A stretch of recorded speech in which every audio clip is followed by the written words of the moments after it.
Hello, everyone. Good morning, afternoon, wherever you're tuning in from.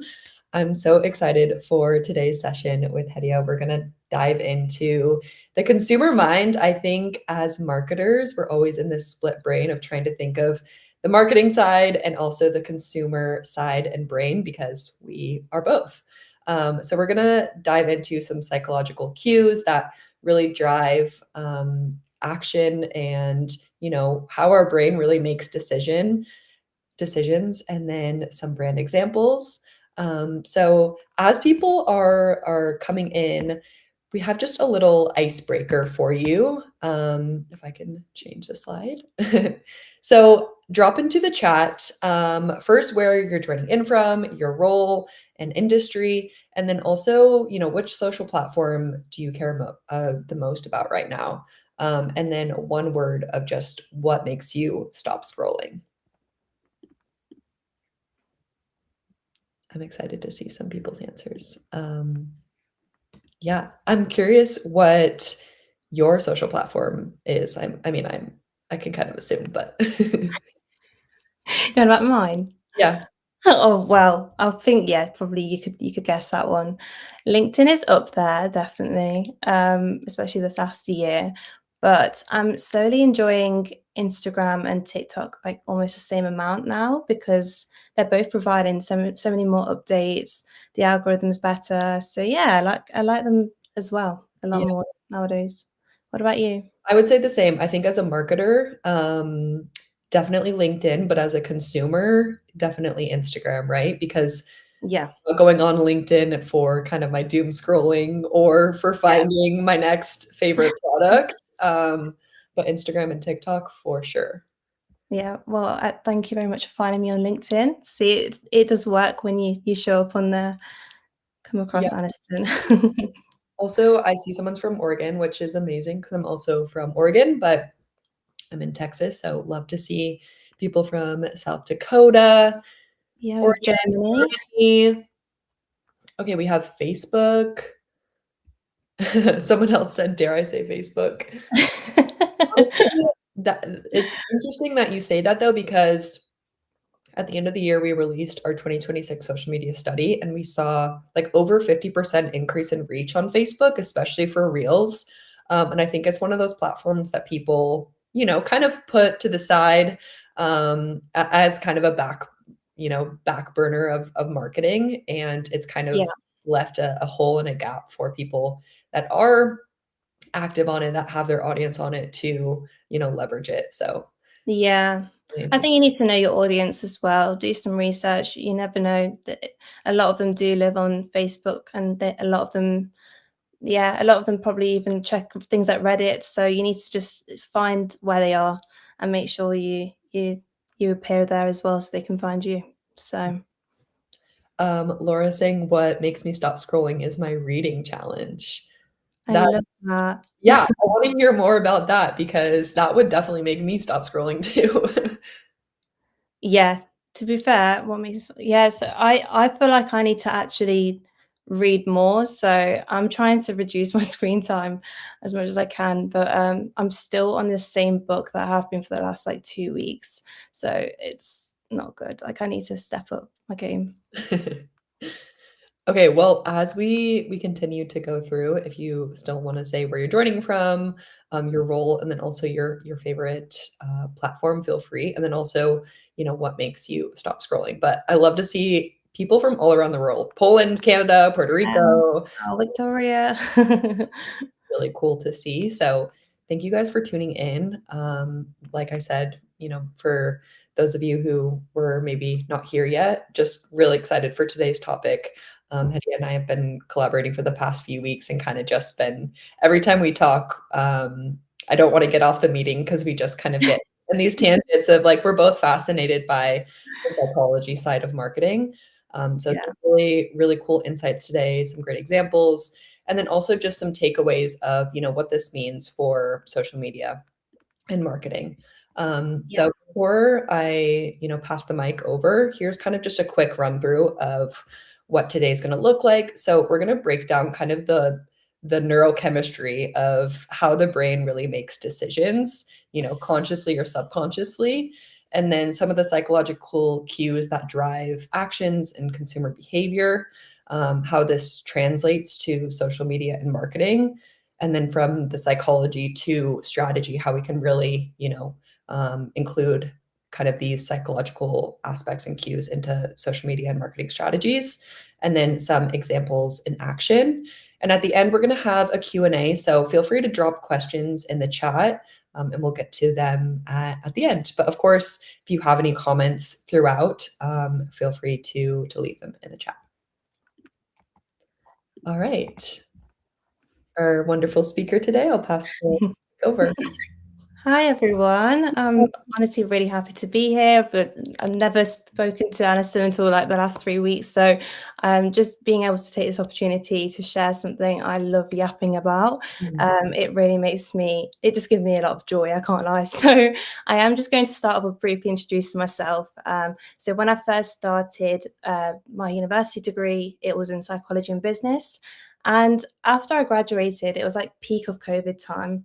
And I was like, where am I going with this? Because a lot of people were so confused. How does psychology blend with business? And that's when I started to study the intersection. And that's what led me to marketing. So, yeah, I started to study a master's in marketing, fell in love with it. And over 6 years later, I have experience in primarily B2B.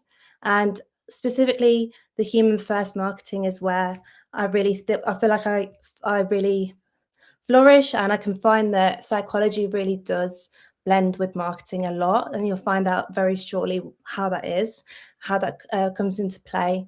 And a fun fact about me, I actually lived in Barcelona for a whole year for my internship.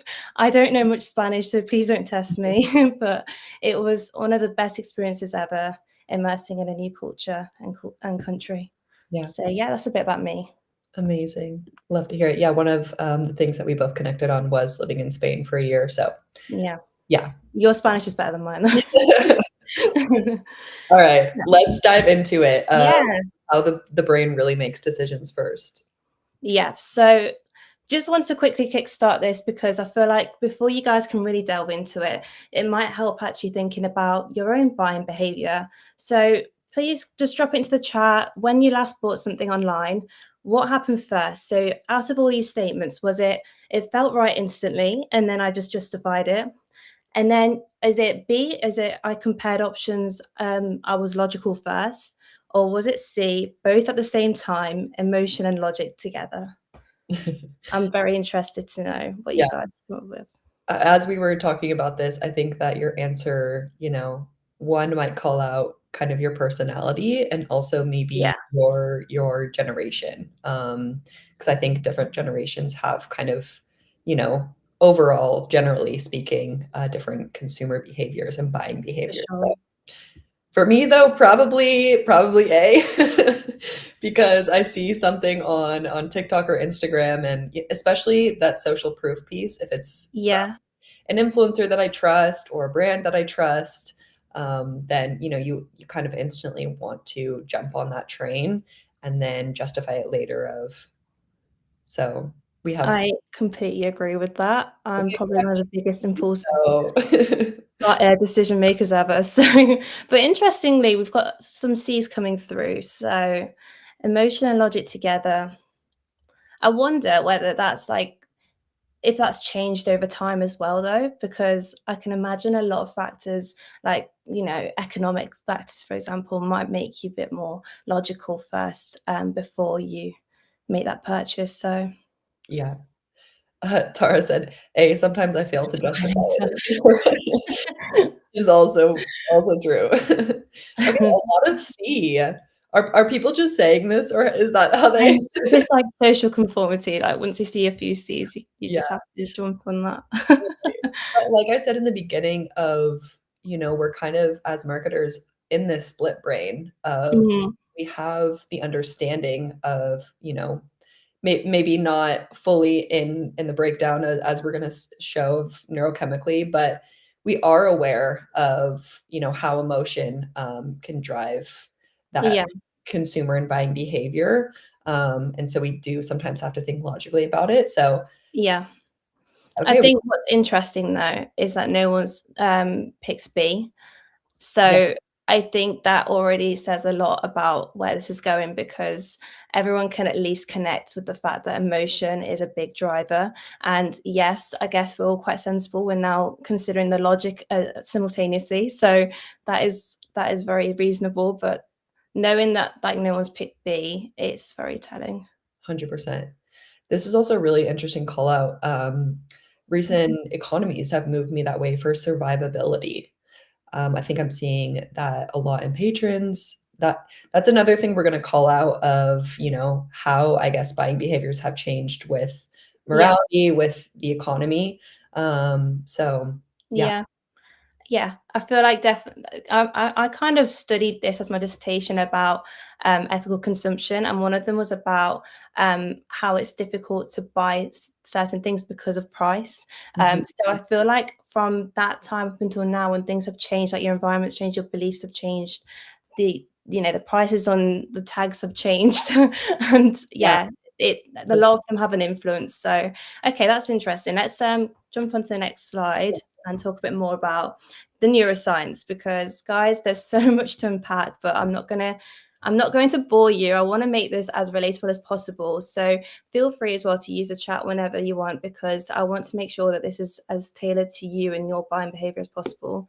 So really the brain makes all the decisions, and you probably don't realize, you think sometimes you're a rational decision maker, but most of your decisions are subconscious.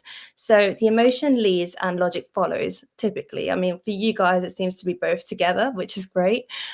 But it usually means that we tend to think about how certain products and services make us feel, and that stores and that's encoded more deeply in our long-term memory, and memory is emotional. So when you feel, for example, excited, inspired even, or you feel influenced, that is going to likely translate into a decision made more than, for example, the list of the features of maybe shoes.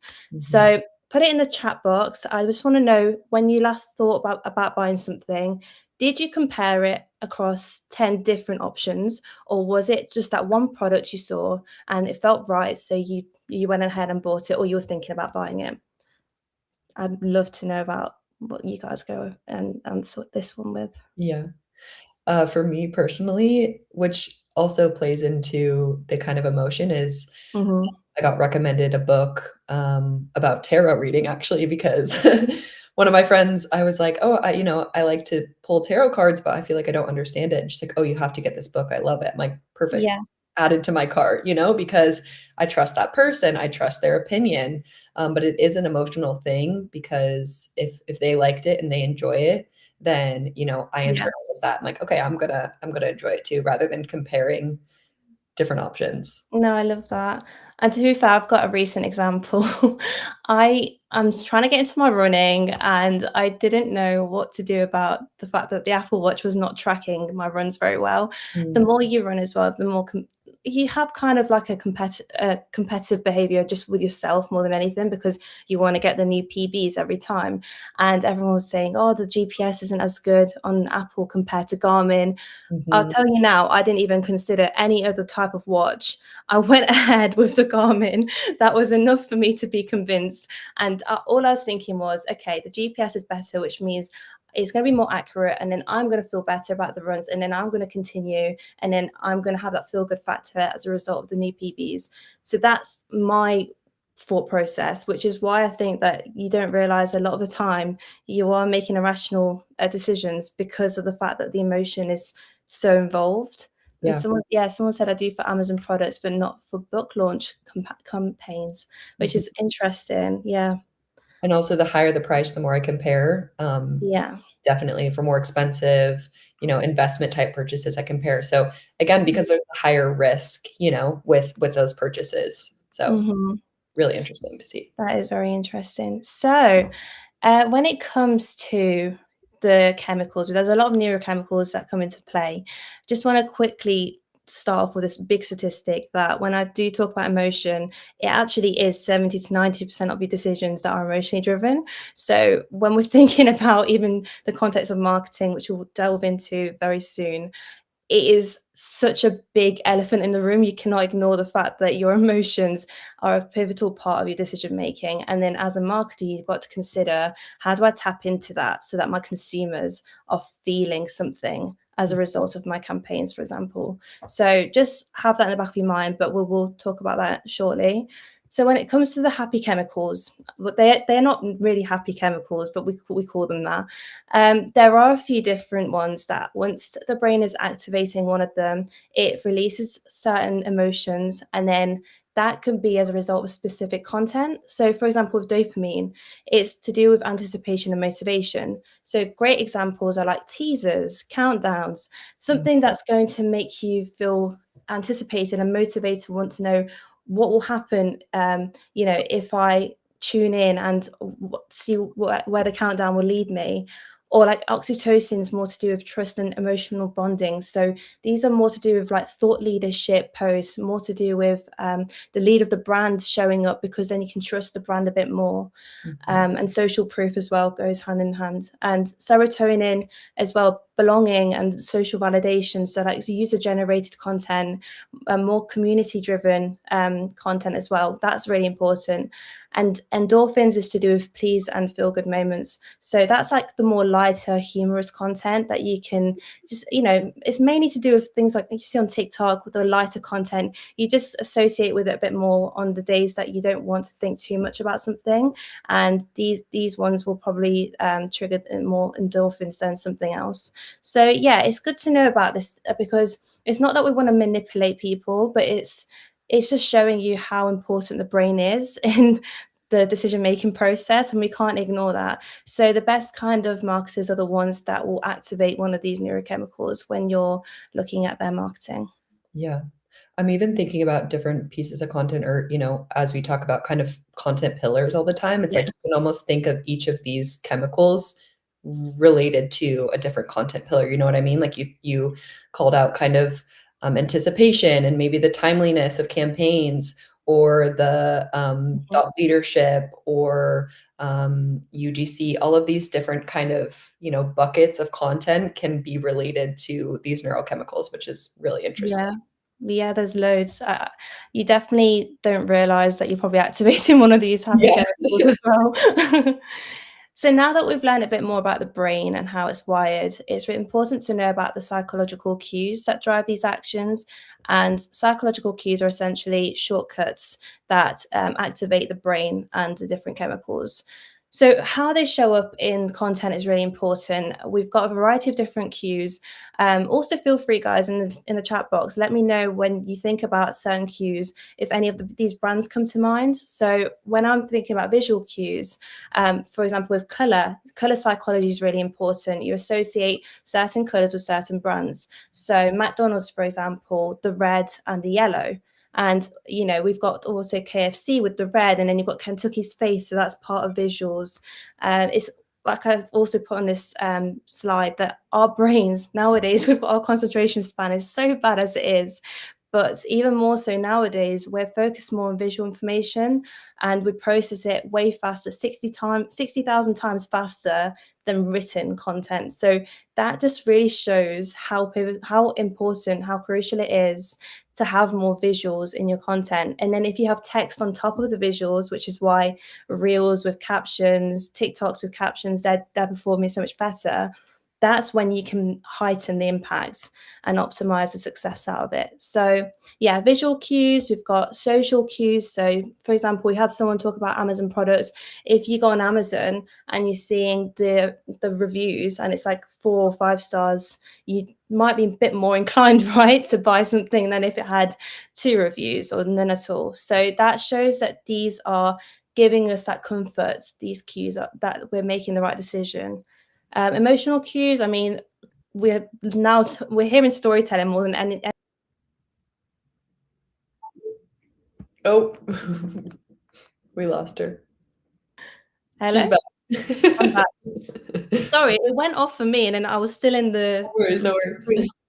So we're seeing storytelling as something that's like a buzzword nowadays, Mhm. but it's so true. We do follow narratives. So thinking about the emotional cues is really important, and scarcity cues. So urgency, countdowns. You don't want to miss out. You don't want to have that feeling of FOMO. So these are just a handful of cues I've listed, but there's probably more. Yeah. And if you guys have anything that you think that's really relevant to this, then just drop it in the chat. What Yeah. about you, Alison? Is there anything that you can think of? I'm trying to think of, I mean, I guess we'll probably touch on this later, but any sort of like nostalgia and relatability, so that kind of familiarity, Yeah, of, whether it's, I'm trying to think of a concrete example, but those pieces of familiarity maybe could be a visual cue, yeah, yeah, or a social cue of something that we can kind of all relate to. Those things, are then gonna be encoded, and be more memorable, for so sure. people, continue to use those, but create it in their own spin, then that's gonna Mm. be way more memorable, so that's Yeah, yeah, I completely agree. I mean, yeah, I don't want to delve into it too much right now because I know it's going to yeah, come up very soon, but I completely agree. Yeah, so let's go on to the next slide then. Let's right. talk a bit more about the psychological drivers. So this isn't me suggesting that psychological cues isn't the same as drivers. It's just more the drivers are what the cues activate. So they go hand in hand. And when we're talking about the different types, the different reasons why we are consuming the way we are, it's likely down to one of these five drivers. So identity and self-concept, emotion and memory, social proof and community, familiarity and repetition, and purpose and responsibility. Mhm. Yes, audio cues. Yeah, Actually, yeah. that's a really great example. Actually, that's that's going to be another thing that we're going to talk about. It's very soon. Yeah, me I feel too. like everyone's kind of seen the slides. Yeah. Yes, so what this means for social media marketing. So I just want to now put all of this. So we're going to now unpack all the drivers, but I want to put it into the context of social media marketing. So it's all relating to the field of work that we're all, well, majority or all of us are in. So identity and belonging. This is probably one of the most important ones because we more than ever before are looking for brands, for products that reinforce who we are. So brands act as identity signals, and we build an emotional connection with the face of the brand. So leaders now are showing through content a lot more because people want to trust who it is that's leading the brand. We're seeing more co-creation, so people want to get more involved. We're seeing loads of community hubs. I think one of the people that does this really well is Refi, which I'll show you a campaign of theirs in a moment. But separately, I think one of the features that they tap into really well is an Instagram feature. It's a broadcast one because they actually use it to create polls. Guys, what do you want to see next? So they want to create that environment where people feel very involved, and if they pick something that they want to see next, like maybe the next shade for a lipstick, for example, that's something that they'll identify with. That's something that's like their favorite shade of color, so they're more likely to consume from that product. So I think it's really important to know about how we make sure that people feel like they're part of the brand, and identifying with them is really important. Mhm. So before we talk about Refi, I'm going to speak about myself because I think it's so important to make this, to kind of show where this is all rooted. So for me, identifying with a brand is really important because there's been like killing two birds with one stone situation in this scenario. So I identified with Gymshark anyway. I love the fact that they were community driven. Love Ben Francis. I'm a massive advocate. Mhm. And I also love like how fashionable their apparel is. So when I heard about their Rock Up 5K run last year, it was a free event. Obviously, that did help because I didn't have to pay. But I love the fact that this was an opportunity where I'm going alone as well, by the way, and I don't know what to expect. I'm not much of a runner, but I know that I want to identify as a runner. And I Mhm. also want to identify as someone that wears Gymshark. So I thought this is a really interesting environment to be part of. Now, when I got there, I was so inspired. There were so many communities, and they're all affiliated with either Gymshark or Rock Up or both. And from the moment I decided I'm going to be part of the Rock Up Run Club, which up until now I am. Massive advocate, by the way. I don't know how it all changed over the past year, but it has. I never saw myself before this running, and I never saw myself as being so proud of both running and Gymshark. But all of a sudden, because I love what the Run Club has done for me and how strongly I'm identifying with them, because they are powered by Gymshark and they even sell Gymshark branded clothing as well, it's led me to now affiliate more with Gymshark. So it's crazy how a partnership can have so much influence on you. But now I see both Gymshark and Rock Up as almost like one when I'm considering what to identify with, like who to identify with. So that was like a special example I wanted to share with you guys. I love And this yeah, example, and I'm curious, like as we talk about the psychological cues, obviously that kind of identity piece, yeah. but what other pieces, as you're kind of breaking this down of like what other psychological cues, made you more inclined to continue to go to Rock Up or continue to Yeah, invest in Gymshark? yeah, for sure. I think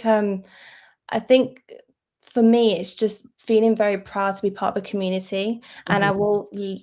I think there's a lot of overlaps, guys, with the drivers. I can't lie. There'll be a lot of things that I'll say that you'll hear again, but I do think it's just that idea of like embracing one another, the support. Gymshark, even with their flagship store, they did that really well. They held loads of classes. They lean more on the idea of being community driven and making people feel as one. Like, I'm not the best runner, but I didn't even feel any different to anyone else who could be seasoned runners last year. And Yes. I think that's really important because you want everyone to feel like they've got a part, a shared space. Mhm. So I think that there's a deeper meaning when when you think about certain brands. They don't just like take up space because they're a big name. They actually do something sentimental with it. So that's, yeah, you start to notice certain brands doing that more nowadays, and that's more meaningful. Yeah. I think too that piece of accessibility versus Yeah, exclusivity, right? Like yeah, you're saying anyone can be part of this. You don't need to be, yeah, a seasoned runner, yeah, or you don't need to be put in this specific box of, oh, you only are a weight trainer, or, do a specific, they're opening it and making it accessible for kind of anyone who's interested. So yeah. I agree. All And this- just we put emotional fulfillment and feeling part of a movement. Exactly. Yes. Yes. So I've picked Rafai as the second example. Don't worry, there's not any after Rafai. It's just Rafai now. But I do want to just quickly touch on before you watch it.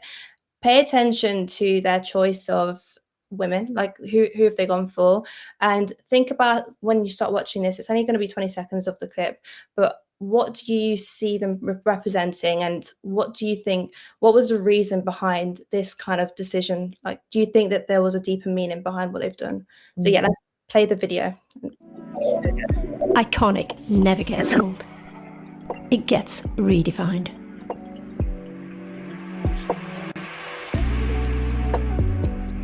Welcome everyone, and thank you so much for joining us here today. I've honestly been so excited about this conversation that we're all going to have today.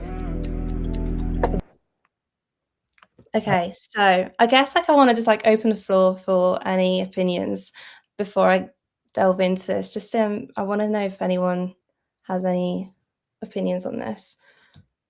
Something I noticed, sorry, just me gonna be jumping Oh in yeah, here. Something I noticed too, obviously they play to so much of the visual cues of the models that they choose, incorporating the product, but then using their choice of word of, iconic never gets old, it just gets redefined. Like yeah, that redefined, they're playing on those words of like, yeah, of their actual brand name. So then, maybe they when they first created Refi, they didn't think of it relating to redefined, but they are playing on those words of reinforcing their brand kind of values in this campaign. yeah. No, I didn't even think about the play on words. That's a good catch. And Yeah. someone said, I feel like the young woman represented the current beauty standard, maybe America, and then the redefined was beautiful. Yeah, of Mhm. women of all ethnicities. Yeah.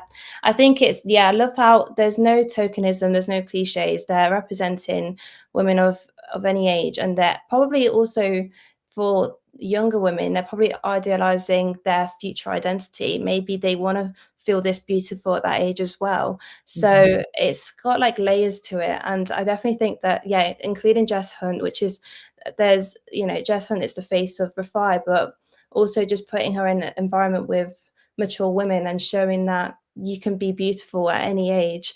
And it's probably a feel good factor for them as well, because it's a bold move. Like, you don't see many beauty brands picking mature women, so it's refreshing. And also, I think there's a thing about representing, using like the diversity checkbox list, and I feel like they don't just tick it to tick it. They actually mean it. It's like they actually want that in their brand DNA. So I think that was refreshing to see.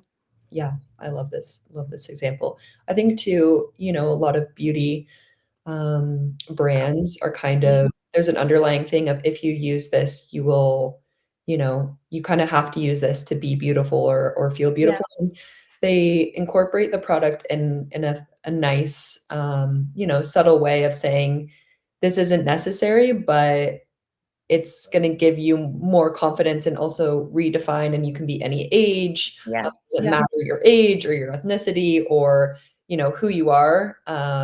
You can, you know, still show up and Exactly. get old. So yeah. Yeah, I love that.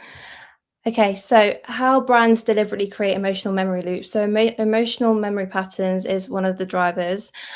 We spoke already about repetition. So creating that consistent emotional tone is really important. I think people prefer when things are familiar, repeated. Have you noticed the moment something feels off about a brand, a messaging, people feel uncomfortable? They're like, whoa, I didn't expect that. And it shows how important it is for them to have the consistency across different types of messaging and platforms. So that's why the types of symbolic cues, so visuals, sounds, slogans, it's really important to keep cohesive. And I think Coca-Cola, they did it really well with Christmas ads. It's not just seen as a Christmas ad, it's a very special festive time, but there's like the human nuance, there's familiarity with it, there's the warmth, it's to do with a culture that's really a special time of the year, there's the cues with the jingles, clicking the can open, you've got Santa, you've got the red, the truck, there's just so much going on. And then holidays coming, like, you know exactly what to expect the moment you see one of these cues. So that just shows the power of these different symbolic cues that come into play and what they can do with your long-term memory. Yeah. So community and social proof, safety, I see safety as really important when it comes to your decision making, because we're wired to seek safety, and often that is through other people. So if people around us are giving us the confirmation that something's worth purchasing, you've obviously noticed you can be heavily influenced as a result.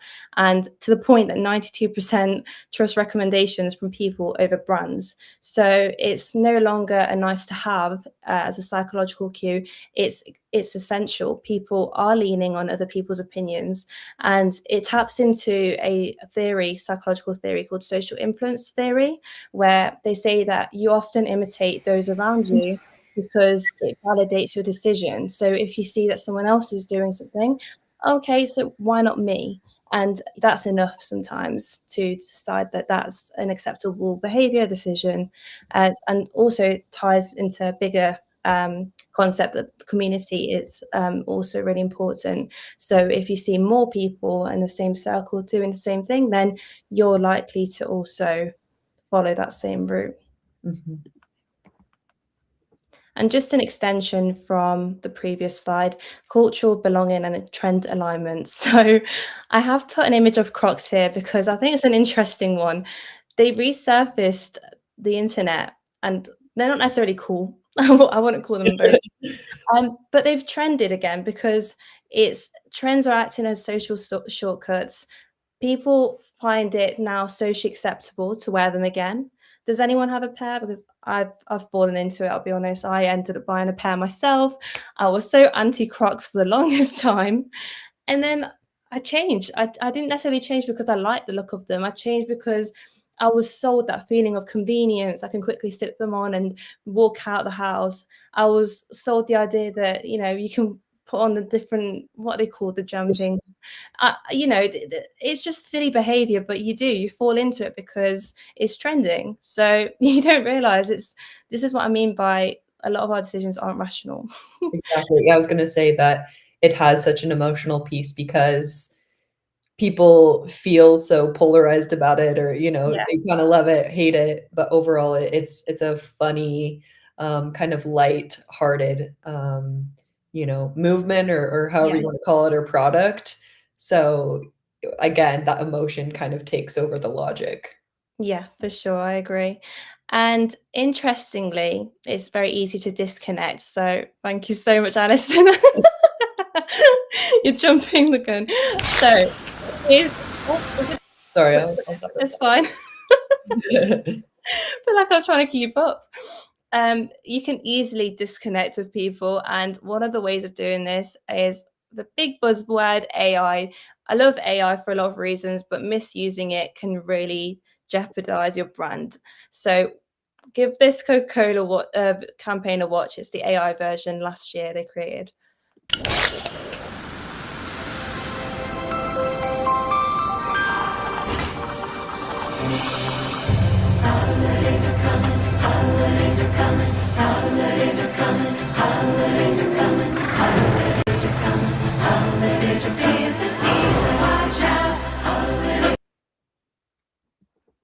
Okay. Well, before I decide to discuss this, because I don't want to ignore the comments. So someone says the custom pins help you with social signaling. I did Mhm. not know that. Okay, yeah. Makes sense because yeah, it's a good social conversation, isn't it? And then does anyone remember when we were younger, Crocs were seen as not cool? Exactly. That's 100%. exactly why I was so passionate that I didn't like them, because they weren't cool, but they're Yeah. still not. They're not that cool. And Crocs became the corkboard. It's true. Yeah, so going back to Coca-Cola, as you can see, this is only 2 comments, by the way. You should see the other comments on the YouTube Mhm. video. People are saying they really miss pre-AI internet. Just because you can doesn't mean you should, and that's really important to realize that yes, trends are cool, trends are useful, they're effective, but not every trend should be used. It can definitely be detrimental to your image, your brand. It can affect the culture, the community that you've created. The cues will be distorted. Memory, the emotional memory pattern is also affected. So it can actually cause a lot of damage to someone's connection with that brand. And I think for a lot of people it did. And me and Aniston were talking about how obviously the Pepsi Super Bowl ad came at the perfect time as well, didn't it? Everyone was talking about that. So Yeah, I think this example is interesting because Coca-Cola has always leaned into their, humanity, and kind of that, belonging of mhm. people who drink Coca-Cola. It's kind of something that you can all come together on. I feel like a lot of beverage and consumer brands do this, but Yeah, it's interesting how then they really leaned into the opposite of the unrealistic of, yeah, they're trying to play this story and making it seem like, oh, holidays are coming, but this doesn't feel like the real holidays because you're yeah, using AI. So I think, yeah, again, it's just interesting that they leaned in so heavily to it, and it yeah. became so unrealistic that people were like, "I don't like this." Yeah, it loses its authenticity, doesn't it? And, once you do that, it's kind of sometimes hard to reverse, so, Yeah. people might now start associating Coca-Cola as this AI ad, and some of you may have not even seen this video before, so now you have. I'd love to know as well if that's distorted your view on them. I mean, does it actually play such a big role? I'd love to know if Mhm. that's how you guys feel, because for me, I feel like it's not the end of the world, but yeah, I'm cringing a little bit seeing an AI version. Yeah, I don't think you needed to do that. yeah. So we've spoken a bit about familiarity anyway, but yeah, we're going to have to just talk about it again because it's a driver. So, familiarity, repetition, and nostalgia. The brain prefers what feels safe and easy, like I've already mentioned. So, the more you're familiar with it, the more likely it is to reduce the cognitive efforts. And this also goes hand in hand with repetition. So, you're trying to build that trust, and often it's better to just keep going and doing what you're doing, double down on it because it's obviously when you post something once, it's never going to actually create loyalty. So the more you do it, the more likely it is embedded in someone's long-term memory, and then they can create that perception of whether they trust you, whether they want to be affiliated with you or not. And then also nostalgia, and we just spoke about this, haven't we? We've seen it even more recently. We're seeing, for example, people talking more about how 2016 was an amazing time of the year. We're seeing Hannah Montana coming back. That's crazy. And I've picked Spotify Wrapped because I think that Spotify's done a really good job at ticking familiarity, repetition, and nostalgia. So that Spotify Wrapped is going to come every time at every end of the year, and it induces that feeling of dopamine, so your happy chemical, because there's anticipation. What am I going to see on my Spotify Wraps? And do I want to bring myself to share it on my stories? I don't know. Sometimes I've just avoided doing that. It's too embarrassing. And then obviously it's repetition, so you're expecting it and it makes you excited. And nostalgia, because sometimes it lets you reflect on songs that you just haven't thought about for a while in the last year, and it brings back memories, and it keeps you connected with the app. For a while, no one else was doing this. No one else, Apple, for example, weren't using Wrapped, and a lot of people opted for Spotify because of this. This was a game changer feature at some point, and now it's replicated because it's done so well. So it's one that I really enjoyed anyway. Yeah, absolutely. No, I think they've created such an iconic Yeah. chain that now, it's going to be around for forever, and people are always going to reference it. And this year on LinkedIn, we saw people's own, wrapped of different themes or work themes in their life. So it's interesting how, just overall brilliant campaign. Yeah, completely agree. And the last one, and this was becoming increasingly more important, purpose and sustainability. So buying is now a moral sign.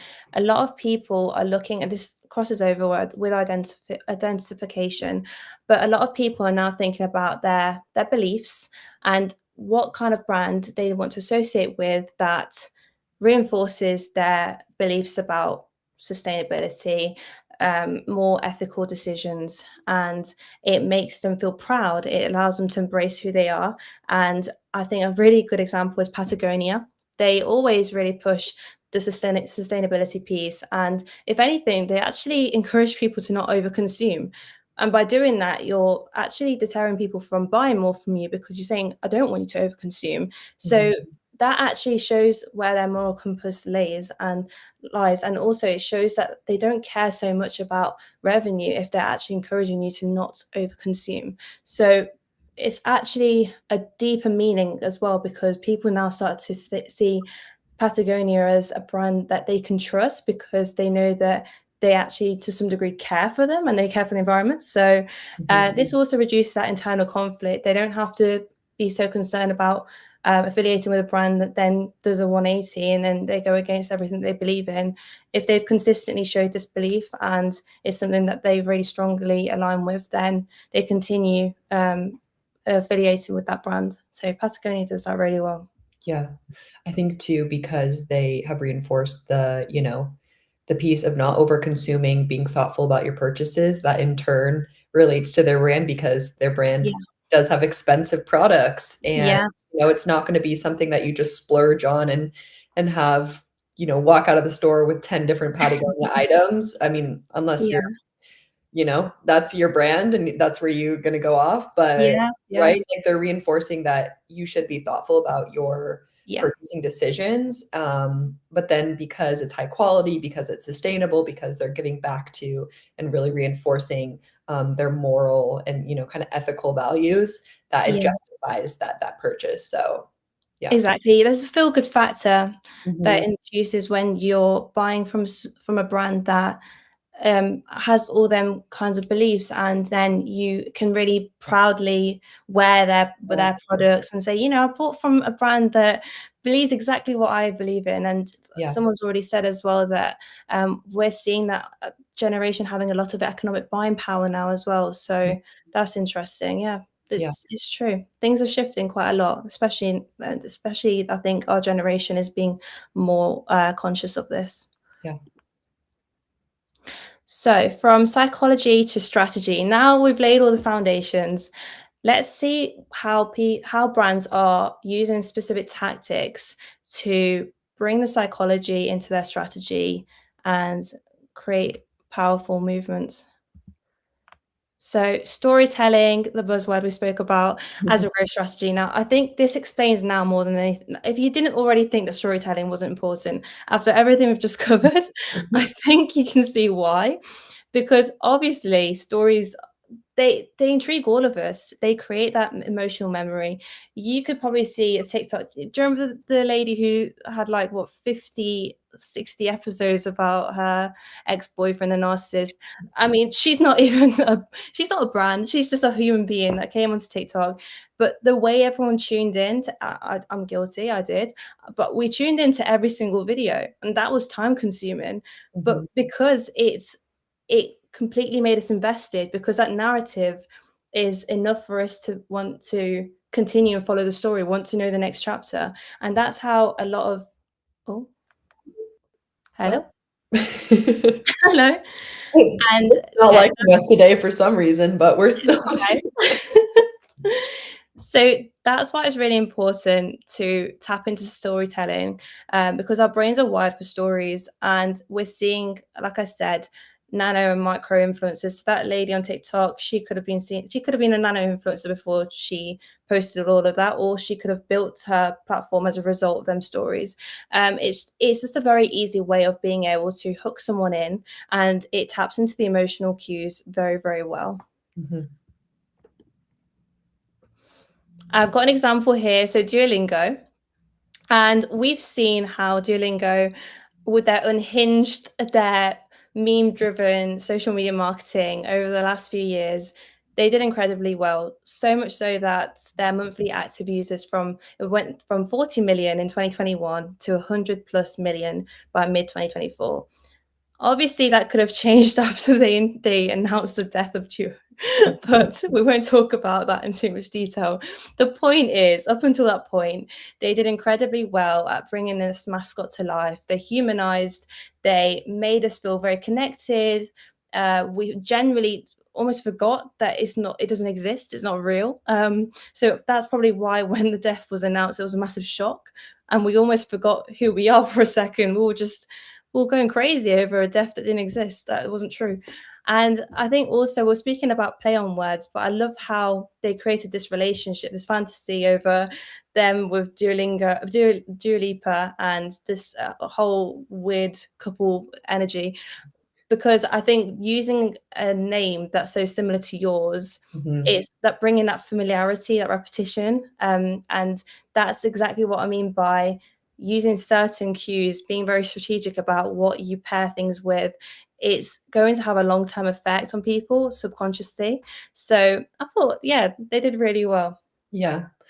I think they're having kind of a bit under the fire now, and they've made some interesting decisions after this kind of death of Duo, and really leaning into AI in their product, which has left a lot of people kind of with a bad taste in their mouth, because at first it was really funny and unhinged, and people too genuinely really liked the product, and now there's a lot of controversy because they've leaned a little bit too in that other side of the AI, and it's leaving people feeling confused, and that confusion again kind of creates that distrust of like, if I'm confused by your marketing and kind of your what you're doing with your product, how can I really trust you? So we'll see what happens, I guess, over the few years. I think this is why it's so important to sometimes don't be so daring unless it really does work in your favor. But ultimately, with marketing,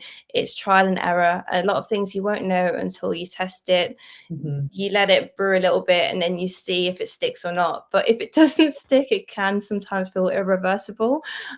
So in their case, I'd like to see what happens next. But especially when their audience is so outwardly discouraging this and saying, I wish you didn't do this. And it almost feels like, how are they not seeing this? And of Yeah. course, I'm sure their marketing teams are seeing this. So that goes into listening to your audience Mm-hmm. so intently, when maybe that first piece of content or campaign that you launch, if it doesn't go well, then to Yeah. evaluate it kind of in real time. Yeah, for sure. And someone said health by intention. Humans like patterns. Exactly. Mhm. Yeah. We do. So we're coming towards the end. Just want to wrap things up by saying that discovery is passive, not intentional. So people often aren't actively searching. If you go on your phone, your intention isn't necessarily to be sat there finding the perfect product to buy. We are often doom scrolling. We don't have an intent to buy, but maybe it's because we're just trying to entertain ourselves, stop being bored. But then the moment there's really good marketing out there, the emotion can stop us scrolling immediately. And that's what I mean by logic will justify the behavior later, because in that moment, we just block out anything else and we focus on what piece of content we've seen that has drawn our attention and connected with us emotionally. Mm-hmm. So this is why things like timing, relevance, and algorithms are more important than ever before now. So we've already seen that psychological cues have a massive role to play. Now, how they are used by brands, how and where is so important, because the timing isn't accidental anymore. It's intentional. It's the right message, right stage, right mindset in front of the right people. They know when to get you.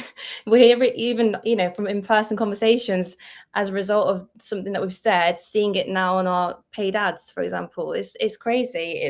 Mm-hmm. There's a lot going on now. There's so much content pushed out, but somehow the algorithm has really, I think it's worked more than ever before in our favor.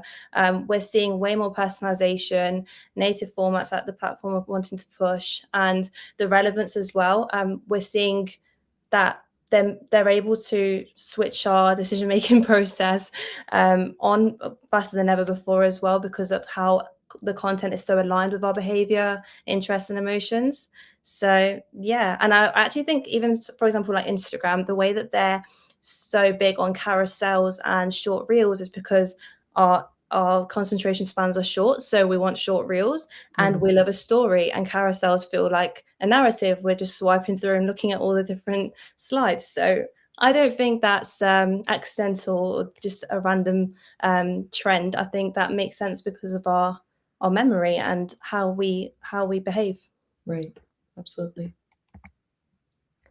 So this is just a last example. I've picked Ryanair because I think that their timing and relevance has played perfectly in their hands. I think that they use unbothered marketing. They already know about the perception that they've got. They're not blind to it, but they actually use it to their favor. So whilst people are roasting them, instead of clapping back, they are actually just going online and responding back with humor. They're owning their bad rep. I use this screenshot because when I was on TikTok, I found it absolutely hilarious when they've got this picture of the plastic chairs in the aircraft, and they've put "if we had our way," apparently. And the fact that they are owning it, it means that you can't hate them as much as you typically do, because you're entertained and it's light content. It works. It's the endorphins. They clearly know how to kind of keep you on their side. And I'll be real, I can always complain about the service, but when I can see that the majority of the flights are available from them and it's cheap and cheerful, that's enough intent for me to then buy the ticket and just accept that the service might be bad, because they know how to get you that way. So I Yeah. think their marketing team, they understood the assignment. It's worked out in their favor, and it's created a lot of noise for them. So Yeah, because it's this self-awareness piece of yeah, they're not hiding anything, right? Again, which goes into the yeah, trust versus like we just saw with Duolingo and kind of how they're in controversy because they haven't fully admitted or become self-aware of, hey, we understand that, we're using AI or some of these issues that people have with the brand, they're not really addressing them, but yeah, Ryanair is able to turn that into kind of this humor and this piece of, yeah, we are kind of a low budget airline. And yeah, not, that's kind of more or less what you get. And Yeah. I think it's just funny how they, how they played into it. No, they've done really well. They have. So yeah, we're wrapping up now, guys. So we'll open the floor to questions momentarily. But I just want to recap everything that we've learned today. We are definitely irrational buyers. If we don't want to admit it, that's fine. But most decisions are happening subconsciously. They are shaped by multiple different drivers that we've alluded to. And I think a lot of that probably has resonated with you guys. And the psychological cues, they are creating brand power. So we're seeing more emotionally led storytelling. We're seeing more communities than ever before. We're seeing more nostalgia, and we're seeing people actually show up more for the brand. So even employee advocacy has become a massive thing. We want to see the behind the scenes. And this is why it's so important to be able to embed that with marketing strategy, to use the right kind of algorithms, timing, make it as relevant as possible. And that will determine how and when these cues will reach us. So if you remember nothing else, remember that we are not as rational as we think. And it's important to understand that it doesn't just change how we market, it changes how we understand people. Thank you. Oh, this was just such a great session. I could genuinely talk about this for hours, and Yeah, me it's been too. so lovely to just connect with you and kind of yap about Oh, this. thank you for having me. Of course. Okay, so if anyone has questions or lasting comments, anything, feel free to drop them in the chat. And kind of as a lasting little gift, I have this QR code that you can scan. So it has a 30-day trial for Metrical Premium. And also it has today's presentation available if you want to go back and go through the slides. There's so much juicy content and insights from today. So make sure to scan this. I think as we're starting to think about how this plays into marketing, one thing that I think about is going back into your analytics and seeing what performed well, and then really breaking down those psychological cues that you might not even have been aware that you used, and really decode, why it performed so well, and were there psychological cues that you inserted, and how can you play on those more. So yeah, Metrical's premium plan includes, analytics, it includes content planning and scheduling, reporting. So again, just kind of a sidekick in your social media marketing strategy. So make sure to try it out. And yeah, feel free to again drop any questions. Yeah, I don't think we've got anything to answer. So should I see that as we covered everything and I know, right? We no one has questions. Well, this question is actually interesting that came in a little bit before, but has AI become a blanket insult though? What is the difference between an animated cartoon and an AI generated cartoon? That's interesting. Yeah. I think I think we can almost I think it's because of how real it feels, AI. Like, sometimes I actually struggle to differentiate between AI and real faces, and that's why it breaks trust so quickly, because people are just they're now skeptical. They're like, "Well, I don't necessarily know, how can I prove it?" But then there are some glitches you can see where it just feels like, "Okay, AI is coming through." But cartoon is meant to feel like it's cartoon. AI sometimes is kind of used to replace humans, Yeah. and that's when it feels wrong, because you know what the intention is with a cartoon, but AI is generally just trying to be like a shortcut to using real faces, and Mm. that's where it starts to go wrong, in my Right. opinion. I don't think AI has necessarily become a blanket insult, but I think it can be interpreted that way because of the social conformity that we have around it, because of the Yeah, issues we have around it and the mistrust that comes with it. So I think that's why it can sometimes feel like, oh, you used AI, that's bad, because we kind of correlate those two because we have these internal issues about it.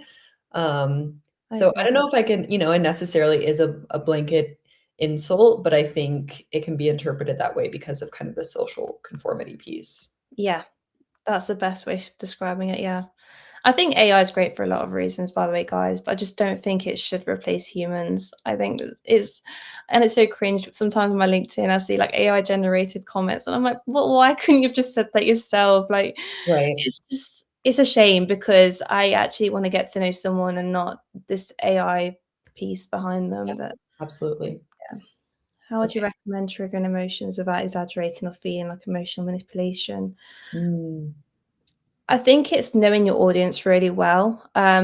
If you've done enough research on them, if you've seen their buying behaviors, you can kind of tell. And also, there are some other cues that you could test first. So, like, use scarcity cues, for example, and see whether they do fall into the trap.